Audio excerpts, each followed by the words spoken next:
Fala, João. Exatamente, Pitoli. Começo falando sobre o Tribunal Superior Eleitoral, que retoma amanhã, terça-feira, dia 30 de abril, o julgamento da ação que pede a cassação do mandato e também a inelegibilidade do senador Jorge Seife, do PL de Santa Catarina. O julgamento será retomado depois de ter sido adiado por ausência do relator do processo, o ministro Floriano de Azevedo Marques, eleito em 2022. Seife é investigado por suposta prática de abuso de poder econômico na campanha. O recurso foi proposto pela coligação Bora Trabalhar, que envolve o PSD, Patriota e União Brasil, contra a decisão do Tribunal Regional Eleitoral de Santa Catarina, que rejeitou a acusação de abuso de poder econômico praticado por Seife nas eleições de 2022. A ação alega que o empresário Luciano Hang, dono da rede de varejo Avan, doou recursos à campanha do parlamentar sem a respectiva declaração dos valores na prestação de contas à Justiça Eleitoral. Segundo a revista Oeste, o recurso também elenca 3 supostas ilegalidades que teriam sido cometidas pelo então candidato ao Senado, Jorge Seife, como a cessão de uso de um helicóptero de propriedade de Osni Cipriani para deslocamentos de Seife para participar de eventos da campanha eleitoral pelo Estado e o uso da estrutura material e pessoal das lojas Avan em favor do parlamentar. Pitoli. Olá, vô. Melão, já a Júlia volta, tá? Teve um problema na conexão, deve voltar já.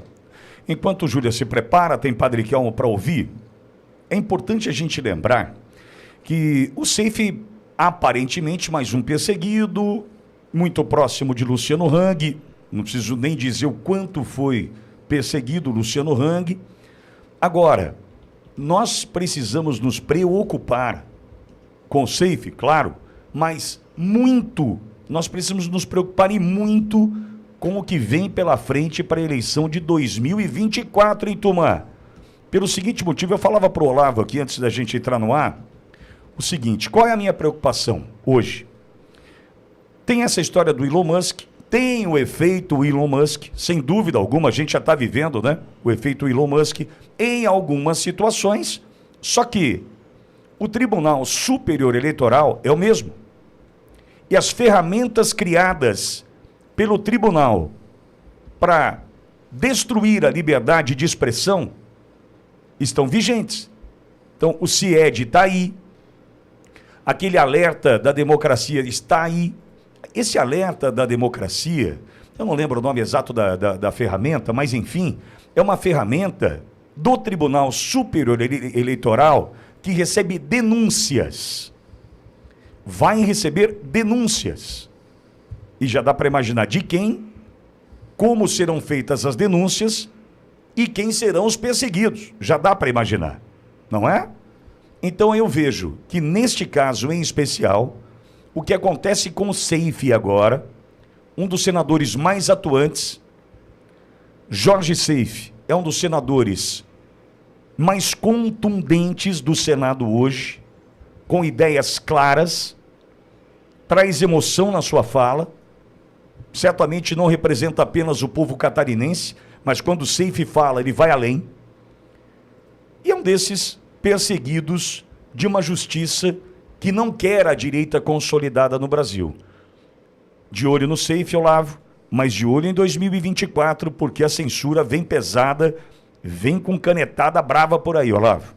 Quando, Pitoli, você fala do Seife como perseguição, isso não é uma opinião, isso é um fato. Repara, amigo ouvinte, você ouviu falar de algum candidato de esquerda que tenha passado por todo esse processo ou por toda essa leva de denúncias? Primeiro ponto. Segundo ponto, você reparou que Deltan Dallagnol, Sérgio Moro foram absolvidos em primeira instância das acusações e condenados em órgãos mais politizados do que judiciais? A questão está posta. E a nossa preocupação com eleições municipais de 2024 é que elas farão base para as eleições de 2026. A eleição municipal agora é de uma importância gigante. E o que nos resta fazer diante de tudo isso?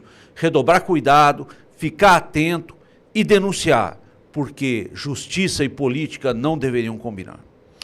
Milão, e aí? Perseguição ao Safe, de olho já em 2024. Por que eu estou fazendo essa relação?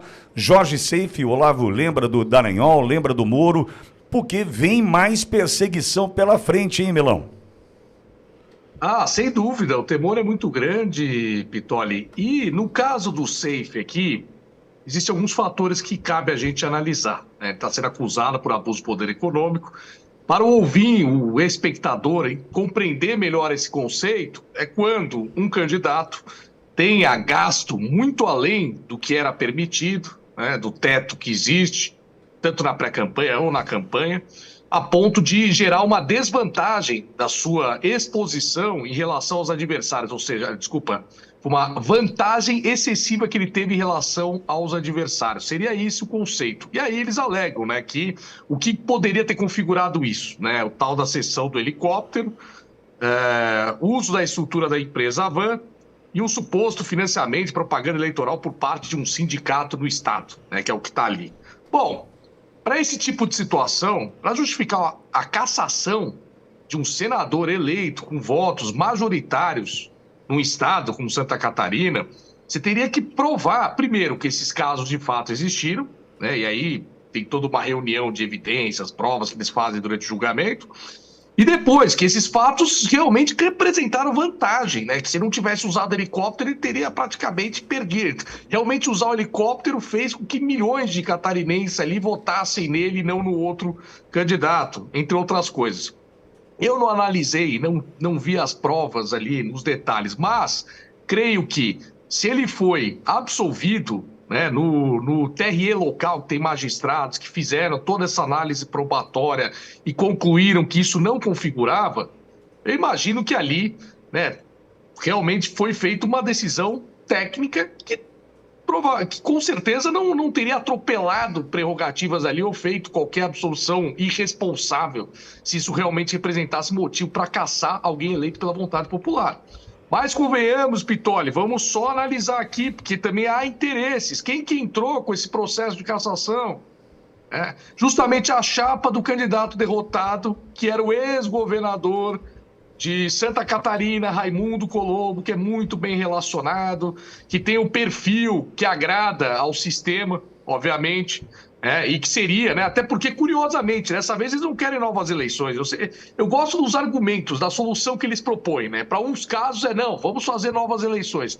Para outros casos não, aqui eu acho que tem que ser diferente, né? Vamos tirar os votos do Safe, fazer uma recontagem e que seja eleito mais votado tirando os votos do Safe. Ou seja, no caso, coincidentemente, Raimundo Colombo.